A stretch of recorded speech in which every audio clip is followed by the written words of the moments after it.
Salut tout le monde, hier Samsung a dévoilé les Galaxy S24 Series, une gamme que Samsung veut nous vendre comme un tournant puisqu'elle s'accompagne de l'arrivée de l'intelligence artificielle avec notamment le fameux Galaxy AI. Malgré tout, il y a un élément qui ne m'a pas échappé et qui, je dois le dire, a vraiment du mal à passer.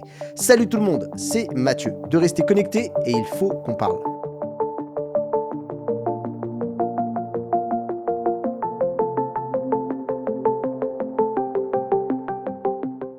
Si vous n'étiez pas avec nous hier, on a passé une partie de la soirée avec la communauté pour revenir sur les annonces de Samsung. C'était l'occasion de prendre la température pour savoir si vous aviez aimé ou pas les annonces du constructeur coréen. On a eu le plaisir en plus de retrouver l'ami David Noguera qui a eu la chance de pouvoir découvrir en amont les produits et ainsi pouvoir apporter des images de ses prises en main. Si c'est le genre de contenu qui peut vous intéresser, eh bien alors n'hésitez pas déjà à vous abonner si ce n'est pas encore fait et je vous remercie d'avance de penser à le faire et pourquoi pas aussi à mettre surtout la cloche pour être notifié pour vous aussi la prochaine fois venir vous exprimer, donner votre avis ou poser des questions.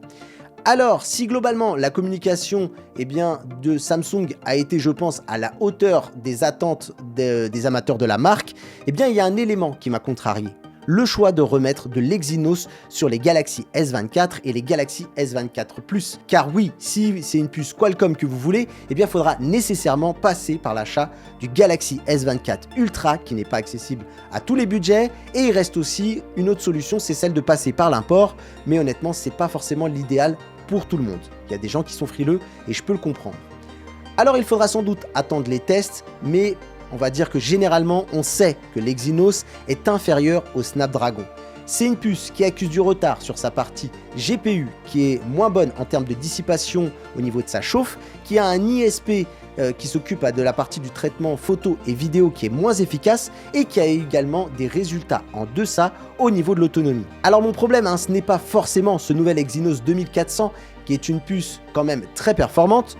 On n'est pas non plus sur un scandale absolu, on reste quand même au niveau d'une puce haut de gamme. Mon problème, c'est que tous les propriétaires des Galaxy S24 et S24 Plus ne sont pas logés à la même enseigne. Et pour ceux qui n'ont peut-être pas compris ou qui ne le savent pas, il existe deux versions. Une première qui est équipée du Qualcomm Snapdragon 8 Gen 3 qui est, n'ayons pas peur des mots, la meilleure puce mobile pour un smartphone Android. Cette version, elle est disponible uniquement aux États-Unis, au Canada et en Chine, ce qui est d'ailleurs le plus gros du marché du smartphone. Et on a une autre version avec la puce maison de Samsung, l'Exynos 2400, qui elle est disponible pour le reste du monde. C'est une puce qui a de très bons résultats, mais sur le papier, qui risque de ne pas réussir à se hisser au niveau du 8 Gen 3. D'ailleurs, au fil du temps, cette puce est devenue un peu une épine dans le pied pour Samsung. J'en veux pour preuve qu'en 2020, une pétition avait été mise en ligne par des consommateurs sur le site change.org pour demander l'arrêt des puces Exynos. La même année, les équipes en charge de cette puce se sont senties humiliées parce que leur puce n'avait pas été retenue pour le modèle du Galaxy S20 vendu dans leur propre pays, la Corée du Sud. En 2022, Samsung aurait même formé une nouvelle équipe en recrutant une personne de chez Qualcomm afin de tenter une nouvelle approche dans la confection des puces. Et il était même question finalement de retirer ces puces des smartphones et de les recycler sur le secteur de l'automobile. D'ailleurs, s'il vous en faut davantage, l'année dernière, les Galaxy S23 étaient tous équipés de Snapdragon 8 Gen 2 et je me souviens très bien que les équipes de Samsung France et notamment aussi du communiqué de presse mettaient en avant ce point.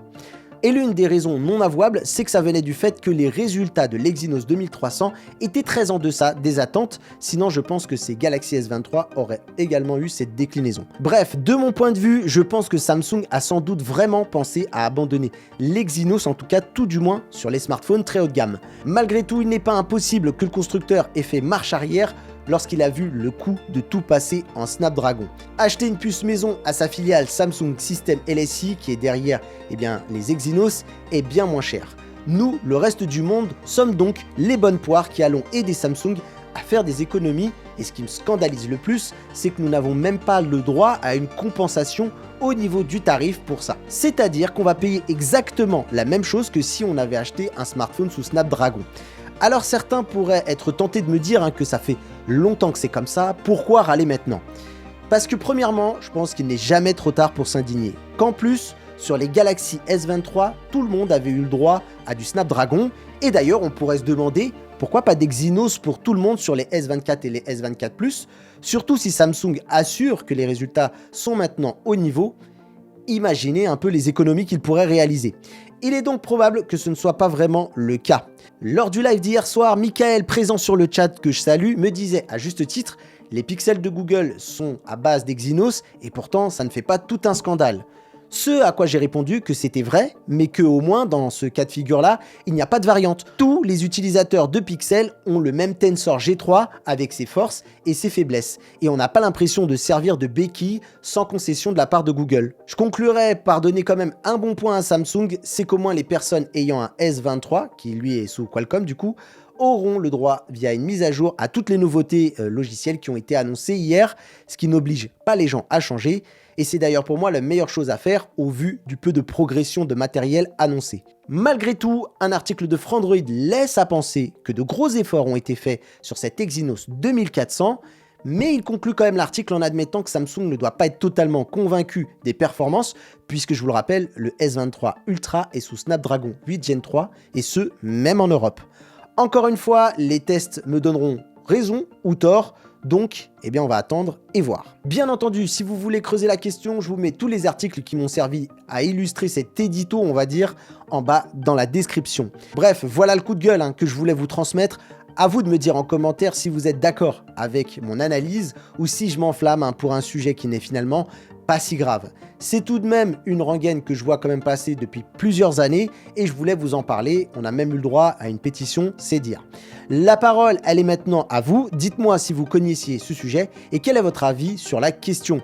Merci à vous d'avoir regardé cette vidéo. Il ne me reste plus qu'à vous inviter à rejoindre les réseaux sociaux. Si vous voulez approfondir aussi également la discussion, pourquoi pas, pensez à aller sur le canal Discord. On a un lien d'invitation qui est en bas dans la description. Bref, rappelez-vous que si vous voulez nous soutenir, eh bien ça passe par l'abonnement, ça passe également par un pouce, par un commentaire. N'hésitez pas à partager la chaîne si vous pensez qu'il pourrait y avoir des personnes qui ne connaissent pas Rester Connectés, qui pourraient être intéressées. Pour le reste du soutien, il y a tout en bas dans la description si vous voulez aider, que ce soit sur le Patreon ou sur le Merci, ou pourquoi pas sur le bouton rejoindre. Moi je vous dis à très vite, à très bientôt pour une prochaine vidéo. C'était Mathieu, Restez Connectés. Bye bye tout le monde.